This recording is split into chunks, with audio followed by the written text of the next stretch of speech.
आज हम लोग ऐसे स्टडी टिप्स के बारे में जानेंगे जो साइंटिफिक तो है ही हैं, साइंटिफिकली प्रूवन है, और अगर हम उनको अप्लाई करते हैं तो हमारी लर्निंग जो है वो इन्हेंस होगी, और ना सिर्फ इन्हेंस होगी बल्कि एक नेक्स्ट लेवल पे पहुंचती है। ठीक है, हमारी जो प्रोडक्टिविटी होती है वो डाउन इसीलिए होती है क्योंकि हम ऐसे तरीक़ों पे काम कर रहे होते हैं, या ऐसे तरीके हमने अपने ब्रेन को प्रोग्राम कर लिया होता है, ऐसे पढ़ने के तरीके जो नॉन साइंटिफिक हैं, जो कि प्रूवन नहीं है, ये किसी थ्योरी पे बेस्ड हैं या कुछ लोगों के एक्सपीरियंसेस पे बेस्ड हैं। ठीक है, बल्कि जो एक्चुअल तरीके हैं जिनके लिए हमारा ब्रेन बना हुआ है, कहीं ना कहीं अगर वो तरीके अप्लाई किए जाएँ तो ब्रेन जो है वो अच्छी प्रोडक्टिविटी के साथ काम करेगा। तो उन तरीक़ों को कहीं ना कहीं या तो हम नहीं जान रहे होते हैं या हम ठीक से अप्लाई नहीं कर पा रहे होते हैं। तो आज हम लोग कुछ ऐसे ही बहुत ही इंटरेस्टिंग तरीक़ों के बारे में जानेंगे। ठीक है, आइए, ये हैं डॉक्टर बारबरा ओकले। ये ऑकलैंड यूनिवर्सिटी में प्रोफेसर हैं और स्टेम एजुकेशन की एक्सपर्ट हैं। इन्होंने एक कोर्स बनाया था लर्निंग हाउ टू लर्न के नाम से। ठीक है, ऑनलाइन कोर्स था, काफ़ी डॉलर्स उस पर खर्च हुए थे, और वो जो कोर्स है वो काफ़ी ज़्यादा फेमस हुआ ऑनलाइन में। मतलब इतना फेमस हुआ कि हार्वर्ड यूनिवर्सिटी के 50-60 कोर्सेज़ वो काम नहीं कर पाए जो ये अकेला कोर्स कर गया, और it is one of the most watched online courses. ठीक है, तो ये इस कोर्स को जब इतना ज़्यादा ऑनलाइन देखा गया तो उसके बाद फिर इसके ऊपर एक किताब भी पब्लिश हुई। ठीक है, ये देखिए, जिसका नाम है लर्निंग हाउ टू लर्न। ठीक है, तो आज हम जिन टिप्स के बारे में बात करने जा रहे हैं वो इन्हीं कोर्सेज से लिए गए हैं, यानी यही जो कोर्स इन्होंने बनाया था इसी कोर्स से मैंने आपके लिए वो टिप्स निकाले हैं कि वो कौन कौन से पॉइंट्स हैं जिन पे अगर हम फोकस कर लें तो हमारी लर्निंग किस लेवल पे पहुंच जाएगी। ठीक है, कहाँ से कहाँ पहुंच जाएगी। तो आइए हम देखते हैं कि इस छोटे से वीडियो में हम कौन कौन से पॉइंट्स हैं जिन पे हमें ज़्यादा फोकस रखना है। ठीक है, तो पहला स्टडी टिप्स ये है, टेक अ ब्रेक। ठीक है, इस पे हमें बात करनी है, इसकी इंपॉर्टेंस क्या है। दूसरा ये कि जो हमारी एक बहुत आम आदत होती है प्रोक्रास्टिनेशन की, उसका एक परफेक्ट सोल्यूशन क्या है। तीसरा कि हमारे लिए स्लीप क्यों इंपॉर्टेंट है। ठीक है, चौथा कि हमें अपनी ब्रेन पावर हम कैसे बढ़ा सकते हैं। ठीक है, उसके साइंटिफिक तरीके क्या हैं। पांचवा ये कि जो हमारी लर्निंग में जो गलत तरीके आ गए हैं उनको हम कैसे सुधारें, और स्पेस लर्निंग और रिवीजन टेक्निक्स क्या होनी चाहिए। ठीक है, सही रिवीजन टेक्निक क्या होनी चाहिए हमारी। नेक्स्ट ये है कि ब्लॉकिंग और इंटरलीविंग, ये दो तरीके हैं पढ़ाई के, इनमें से हम लोग एक को अप्लाई कर रहे होते हैं। ठीक है, जबकि दूसरा उससे कहीं ज़्यादा प्रोडक्टिव है।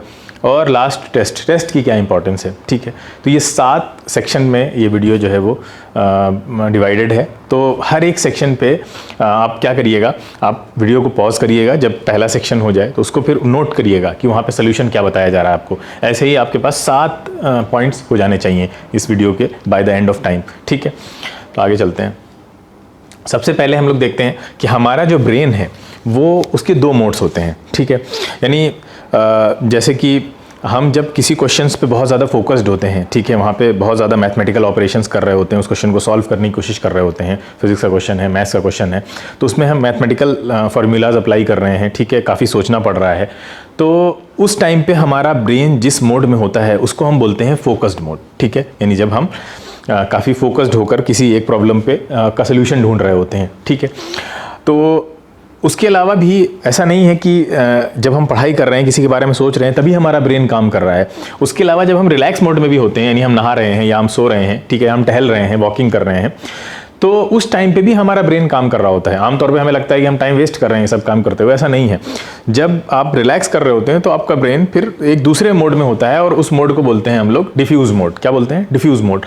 अब देखिए यहाँ पे 2 मोड्स को यहाँ पे दिखाया गया है पिक्चर्स में। देखिए, ये देखिए, यहाँ पे देखिए, जब आप बहुत सारी चीज़ें सोच रहे होते हैं एक ही टाइम पे, कई सारे आपके दिमाग में थॉट्स आ रहे होते हैं, तो उसको यहाँ पे दिखाया गया है। देखिए, कई सारे कनेक्शंस आपके ब्रेन में बनते जा रहे हैं, और जब आप एक पर्टिकुलर सोल्यूशन को ढूंढ रहे होते हैं, एक पर्टिकुलर प्रॉब्लम को सॉल्व करने में सारा दिमाग लगा रहे हैं, अपने सारा अटेंशन, सारा कंसंट्रेशन वहीं पे लगा रहे होते हैं, तो आपके दिमाग का एक छोटा सा हिस्सा होता है, वहाँ पे ही सारा काम चल रहा होता है। तो ये फोकस्ड मोड होता है और ये आपका डिफ्यूज मोड होता है। ठीक है, तो 2 मोड होते हैं। अब देखिए, हम अब ब्रेक की इंपॉर्टेंस क्या है, ब्रेक हमारे लिए क्यों इंपॉर्टेंट होता है, यानी जब हम किसी क्वेश्चन में फंस जाएं, कोई क्वेश्चन हम सॉल्व कर रहे हैं और वो हमसे सॉल्व नहीं हो रहा है, काफ़ी देर तक हम परेशान हैं, हमारा टाइम भी जा रहा है, तो हमें क्या करना चाहिए, हमें ब्रेक लेना चाहिए। अच्छा, ब्रेक लेकर क्या फ़ायदा होगा, ब्रेक से ये फ़ायदा है कि आपका जो ब्रेन है उसका जो अभी वो फोकस्ड मोड में है तो वो डिफ्यूज़ मोड में चला जाएगा, यानी वो रिलैक्स मोड में चला जाएगा।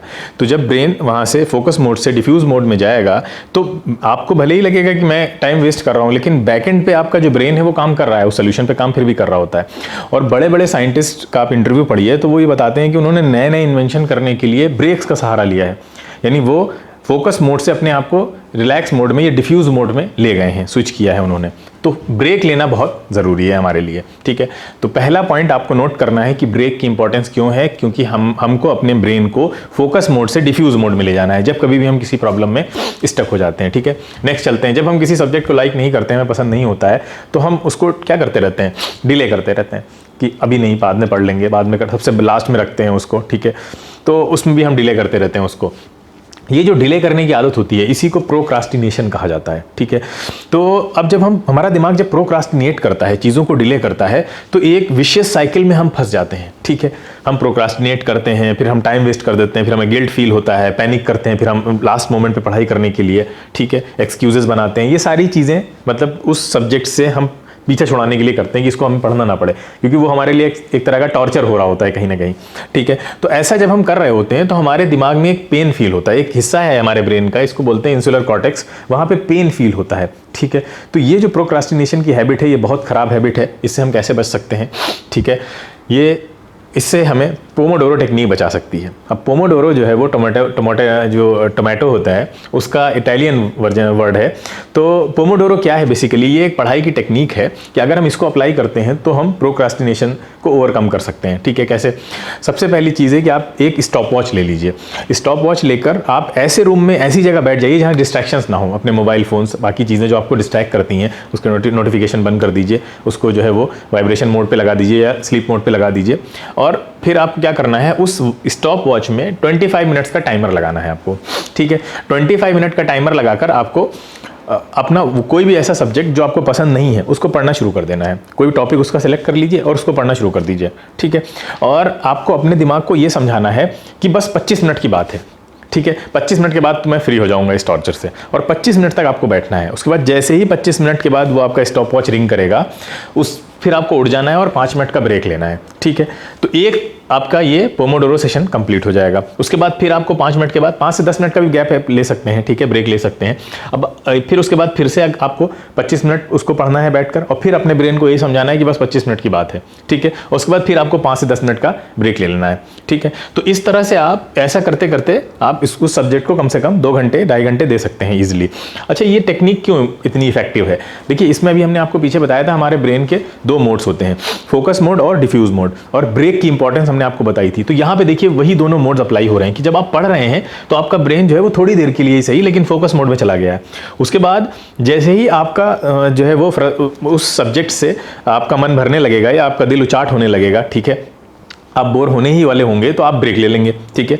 और ब्रेक लेंगे तो आपका जो ब्रेन है वो फोकस मोड से कहाँ शिफ्ट हो जाएगा, डिफ्यूज मोड में चला जाएगा, ठीक है। तो दोनों मोड में स्विच करके पढ़ाई करना ज़्यादा इफेक्टिव होता है, ये स्टडीज़ ने हमें बताया है, ठीक है।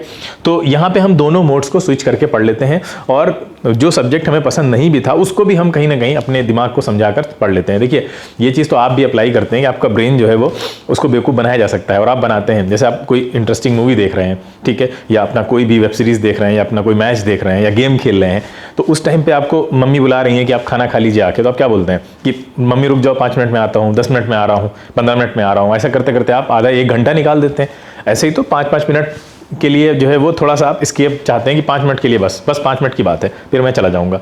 तो ऐसे करते करते आप कहीं ना कहीं अपने ब्रेन को बेवकूफ़ बना रहे होते हैं वहाँ पे, ठीक है। तो जब हम अपने वहाँ पे ऐसा कर लेते हैं जहाँ पे हमें मज़ा आ रहा होता है चीज़ों में, तो जिन चीज़ों में मज़ा नहीं आ रहा है वहाँ पे भी हम बेवकूफ़ बना सकते हैं। अब वहाँ पे हम बहुत लंबा नहीं बैठेंगे। अगर आप अपने ब्रेन को ये पहले आपसे कह दिया जाए कि आपको ये सब्जेक्ट 1-1.5 घंटा बैठ के पढ़ना है, 2 घंटा पढ़ना है, तो फिर आप नहीं बैठने वाले। फिर आप हो सकता है 15 मिनट भी ना बैठें, 10 मिनट भी ना बैठ पाएँ। लेकिन अगर आप अपने ब्रेन को ये समझाएंगे कि बस 15 मिनट 20 मिनट की बात है, 25 मिनट की बात है, उसके बाद तो हमें फ्री हो जाना है इस सब्जेक्ट से, तो अगर आप ये उसको समझा लेंगे तो उतनी देर वो आपको बैठने में हेल्प कर देगा, उतनी देर वो आपको परेशान नहीं करेगा। तो आपको ऐसे चालाकियां करनी है, अपने ब्रेन के साथ भी खेलना है। अगर आप ऐसे सब्जेक्ट्स जो आपको बोर करते हैं उनको भी आप इफेक्टिवली पढ़ना चाहते हैं तो ये टेक्निक आपके लिए काफ़ी हेल्पफुल होगी। इसको अप्लाई करिएगा, ठीक है, और आपको रिजल्ट्स मिलेंगे, ठीक है। तो ये इस तरह से आप पोमोडोरो साइकिल में पढ़ाई करेंगे तो आप प्रोक्रास्टिनेट नहीं करेंगे, ठीक है। चीज़ों को डिले करने की जो हैबिट है उससे ओवरकम कर सकते हैं उसको आप। अब यहाँ पे देखिए एक हैबिट होती है हम लोगों की, अब मोस्ट ऑफ द स्टूडेंट्स क्या होते हैं, वो उनकी जो पढ़ाई का सबसे ज़्यादा पढ़ाई का जो पीरियड होता है, ठीक है, उनकी ज़्यादातर स्टडीज़ कब होती हैं, एग्ज़ाम टाइम पे ही होती हैं, ठीक है। एग्ज़ाम से कुछ लोग ऐसे होते हैं जो एग्ज़ाम से 1 महीना पहले पढ़ना शुरू करेंगे, कुछ ऐसे हो सकता है 15 दिन पहले ही पढ़ना शुरू कर रहे हैं, ठीक है। कुछ और भी महान लोग होते हैं जो एग्ज़ाम से 1 हफ्ता पहले या 2-3 दिन पहले ही पढ़ना शुरू करते हैं। तो ऐसी सिचुएशन में होता क्या है कि आपकी बहुत सारी स्लीपलेस नाइट्स गुजरती हैं, ठीक है, आपकी नींद पूरी नहीं हो रही होती है, ठीक है। तो नींद पूरी नहीं हो रही है, रात भर आप जाग रहे हैं, कॉफ़ी की हेल्प ले रहे हैं, ठीक है, तो उसका नतीजा क्या निकलता है, उसका इफेक्ट ये होता है कि या तो आप क्लास में सो रहे होते हैं अगले दिन, ठीक है, या ये एग्ज़ाम चल रहा है या टेस्ट चल रहा है तो टेस्ट में क्या होता है कि बहुत सी चीज़ें, क्वेश्चंस आप देखते हैं जब टेस्ट पेपर में तो आपको लगता है कि ये तो मुझे आते थे, मतलब ये तो मैंने पढ़े थे, और पढ़े होते हैं आपने क्योंकि आप बहुत पहले थोड़ी रिसेंटली ही आपने सारी चीज़ें कवर की होती हैं तो आपको दिखता है ये सब कवर किए हुए हैं। लेकिन आप किसी की स्टार्टिंग भूल जाते हैं, किसी का मिडिल पॉइंट भूल जाते हैं कि बीच में क्या था, किसी की एंडिंग भूल जाते हैं, और ज़्यादातर क्वेश्चन में ये होता है कि हम स्टार्टिंग भूल जाते हैं, ठीक है। तो एग्ज़ाम में क्या हाल होता है हमारा, ये पेपर देखकर हमारा कुछ इस तरह का हाल होता है कि अरे ये क्वेश्चन तो मैंने पढ़ा था, ये क्वेश्चन तो मुझे आता था, बस मुझे कोई ज़रा सी एंडिंग स्टार्टिंग बता दे, ठीक है, स्टार्टिंग की एक लाइन बता दे, ठीक है। ऐसा जो है वो ज़्यादातर स्टूडेंट के साथ ऐसा होता है कि शुरू का कोई बता दे मुझे, ठीक है। तो ये क्यों हो रहा है, ऐसा क्यों हो रहा है, उसका रीज़न क्या है? और ऐसा 1-2 क्वेश्चन की बात नहीं है, अगर आपने सारी पढ़ाई अपनी अभी की है, हाल ही में की है आपने, तो क्या होगा, हो सकता है अब उसमें से बहुत कम क्वेश्चन ऐसे हो जिसको अटेम्प्ट कर पाएँ, अल्टीमेटली आपकी हालत कुछ इस तरह की हो जाती है, ठीक है। तो ये सब का रीज़न क्या है? अगर आप इस सब का रीज़न समझ जाएंगे तो फिर आप कभी ऐसा नहीं होने देंगे। चलिए हम बताते हैं आपको क्या रीज़न है। आपका जब ब्रेन लगातार काम करता है, ठीक है, अब आपने तो पढ़ाई की थी तो उसका आउटपुट आपको क्यों नहीं मिला? आपने तो काफ़ी पढ़ाई की, चलिए अब इस साल भर नहीं पढ़ा तो 1 महीना तो पढ़ा था, तो काफ़ी कुछ पढ़ा आपने, लेकिन उसका आउटपुट क्यों नहीं मिला? उसका रीज़न है, उसका रीज़न ये कि जब आपका ब्रेन बगैर रिलैक्स हुए, बगैर उसको आराम मिले, लगातार जब वो वर्क करता रहता है तो वो वेस्ट प्रोडक्ट जनरेट करता है, ठीक है। तो वो वेस्ट प्रोडक्ट जो होते हैं ब्रेन के अंदर, वो वेस्ट प्रोडक्ट ब्रेन से कब निकलते हैं? जब आप सोते हैं, अच्छी नींद लेते हैं, पूरी नींद लेते हैं, ठीक है। जब आपको इनफ स्लीप नहीं मिलती है तो वो वेस्ट बढ़ता जाता है, ठीक है। और वेस्ट क्या करता क्या है? वेस्ट आपके मेमोरीज को डिस्ट्रॉय करता है, जो मेमोरी आपकी होती है उसको डिस्ट्रॉय करना स्टार्ट कर देता है, ठीक है। तो वेस्टेज जो है वो बहुत ज़्यादा हमारे लिए नुकसानदेह है ब्रेन का, और उससे आप बच नहीं सकते। उससे बचने का सिर्फ एक ही तरीका है, क्या है कि आप क्या करें, अपने आप को इनफ स्लीप दें, ठीक है। आप अपने आप को पूरी तरह से रिलैक्स करें ब्रेन को, ठीक है। जितनी नींद आपके लिए ज़रूरी है उतनी नींद आपको मिलना ज़रूरी है, क्योंकि अगर आप सोएंगे नहीं तो वेस्टेज क्या करेगा, बढ़ता जाएगा, और वेस्टेज बढ़कर वो ड्रैकुला बनकर सबसे पहले उन कनेक्शंस को तोड़ता है जो रीसेंट बने होते हैं, अभी ताज़ा आपने जो पढ़ाई की होती है उनको पहले तोड़ता है। इसीलिए आप वो चीज़ें जल्दी भूल जाते हैं जो आपने अभी पढ़ी होती हैं, ठीक है। पहले की चीज़ें आपको फिर भी याद रहती हैं काफ़ी कुछ, लेकिन अगर अभी आपने एग्जाम से 2 दिन पहले, 1 रात पहले कुछ पढ़ा होगा तो वो आप पहले भूल जाएंगे, ठीक है। वो उसके भूलने के चांसेस उतने ज़्यादा होते हैं, ठीक है, क्योंकि जो वेस्टेज है आपके ब्रेन का, जो आपको नींद पूरी नहीं होने की वजह से आया है, तो वो ये निकल नहीं पाया है नींद पूरी ना होने की वजह से, तो वो क्या करेगा, वो ड्रैकुला बनकर आपके उन कनेक्शंस को पहले तोड़ेगा, ठीक है। तो क्या होता है कि जब आप सोते हैं तो आपके दिमाग से जो वेस्टेज है वो बाहर निकल जाता है, ठीक है। इसीलिए आप जब आप सोकर उठते हैं तो बहुत ताज़ा फील करते हैं, बहुत रिलैक्स, बहुत फ्रेश फील करते हैं। उसका रीज़न यही है कि जितना वेस्टेज था वो सब निकल चुका है, ठीक है। और आपकी जो मेमोरी है वो भी फॉर्म होती है। देखिए जो मेमोरी फॉर्मेशन है, एक स्टडी से देखा गया है कि स्लीप में आपकी मेमोरी फॉर्मेशन होती है, ठीक है। क्यों? जो भी चीज़ें पढ़ते हैं, ठीक है, जो चीज़ें आप पढ़ते हैं वो सारी आपके कॉन्शियस माइंड में रहती हैं, ठीक है। उसके बाद जब आप आराम करते हैं और सोते हैं तो स्लीप के दौरान वो सारी चीज़ें आपकी कॉन्शियस माइंड से सब कॉन्शियस माइंड में चली जाती हैं, ठीक है, जिसको आप परमानेंट मेमोरी कहते हैं, ठीक है। शॉर्ट टर्म मेमोरी होती है आपकी कॉन्शियस माइंड और लॉन्ग टर्म मेमोरी होती है आपकी सब कॉन्शियस माइंड। तो short term memory long term memory में तभी कन्वर्ट होगी जब आप पूरी नींद अच्छी तरह से लेंगे। अगर आप नींद नहीं ले रहे हैं तो शॉर्ट टर्म मेमोरी जो है वो उसको कौन डिस्ट्रॉय कर देगा? अभी हमने पीछे देखा, जो वेस्टेज बन रहा है आपके दिमाग में, ठीक है, तो वो वेस्टेज आपकी शॉर्ट टर्म मेमोरी को डिस्ट्रॉय कर देगा, तो आपकी मेमोरी फॉर्म हो ही नहीं पाएगी, यानी वो लॉन्ग टर्म मेमोरी में जा ही नहीं पाएगा। ठीक है। तो हमें कितनी नींद लेनी चाहिए? जो 18 ईयर्स से कम है, यानी 11 to 18 ईयर्स के बीच में जो बच्चे हैं, उनको कम से कम अपना ये शेड्यूल बना लेना है कि उनको 8 से 9 घंटे की नींद ज़रूर लेनी है, इससे कम नहीं सोना ही नहीं है। 8 से 9 घंटे की नींद अगर आप नहीं ले रहे हैं तो आप कितनी भी पढ़ाई कर लें, आपका जो वेस्टेज है वो आपकी मेमोरी को डिस्ट्रॉय कर देगा। और अगर आप 18 प्लस हैं तो आप ये ठान लीजिए कि आपको 7 से 8 घंटे की नींद ज़रूर लेनी है, ठीक है।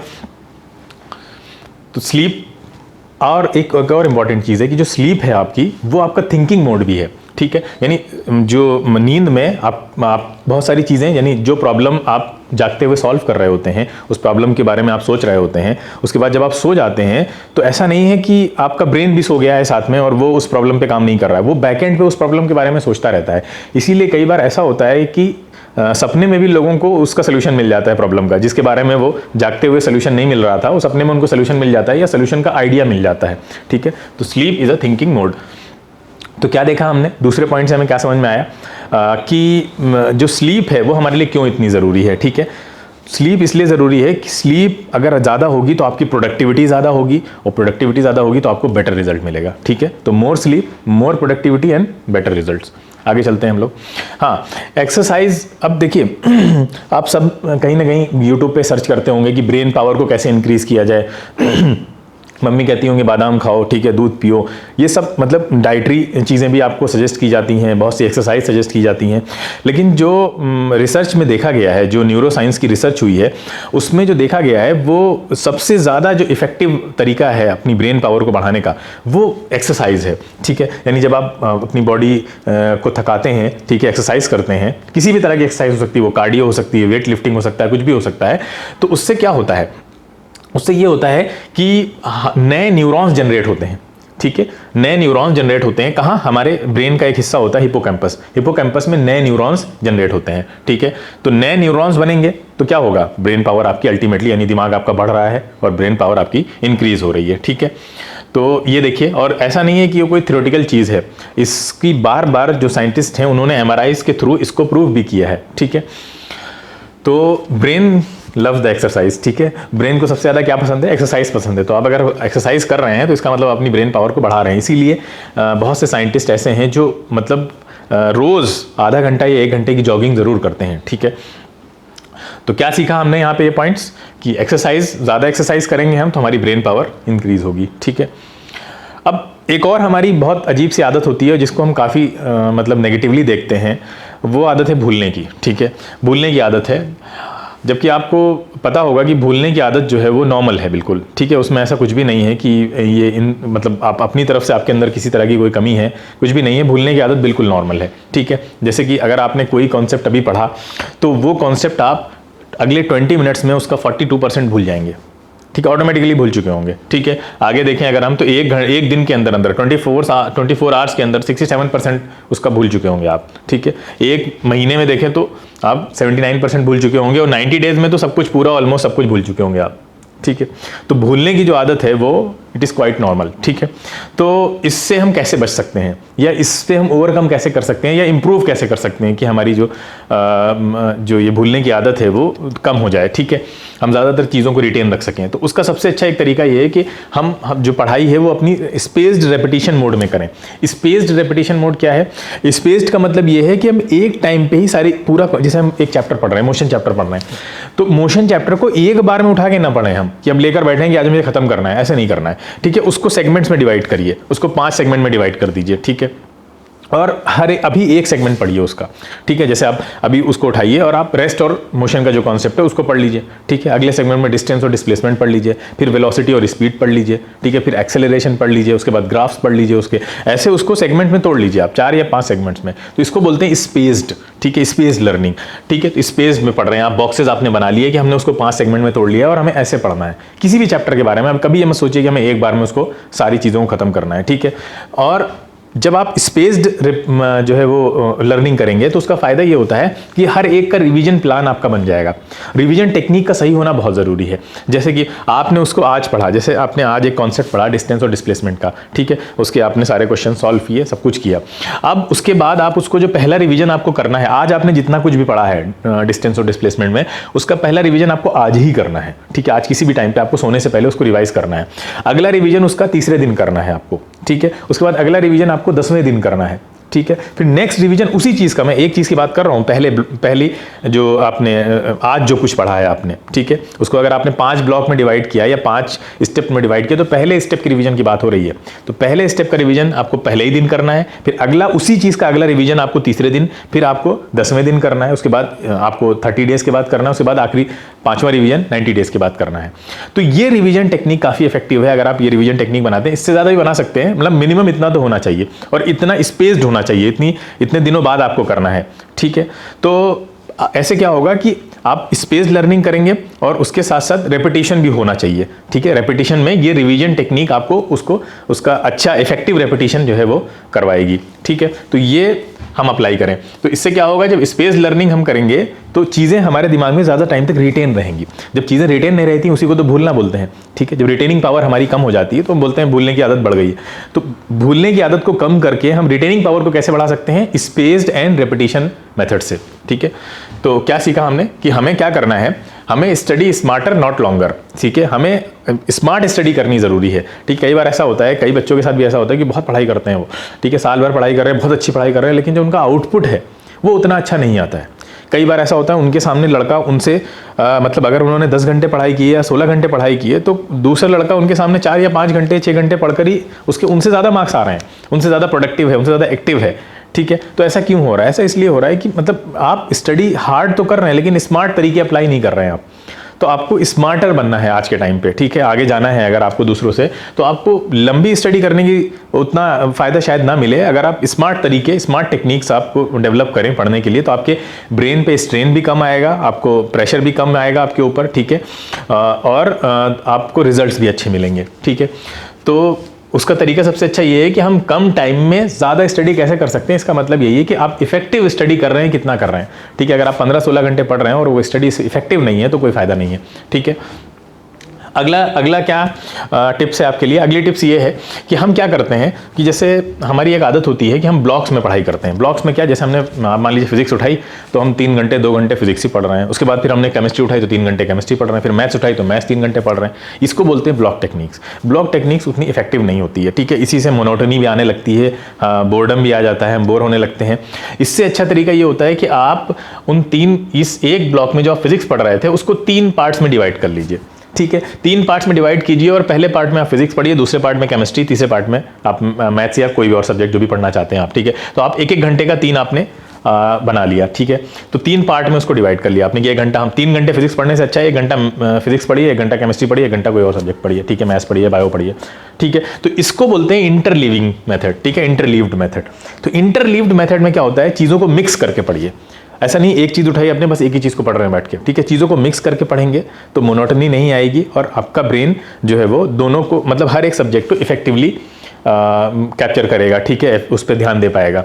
तो आगे चलते हैं। तो ये क्या करना है हमें, यहाँ से हमने क्या सीखा कि चीज़ों को हमें मिक्स करके पढ़ना है, ठीक है। एक ब्लॉक में एक बार में सारी चीज़ें नहीं पढ़नी है, चीज़ों को थोड़ा थोड़ा करके जो है वो एक बार में अगर हम एक सब्जेक्ट पढ़ रहे हैं तो वहाँ पर उसकी जगह पर हमें 3 या 4 सब्जेक्ट्स को शामिल करने की कोशिश करनी चाहिए, ठीक है।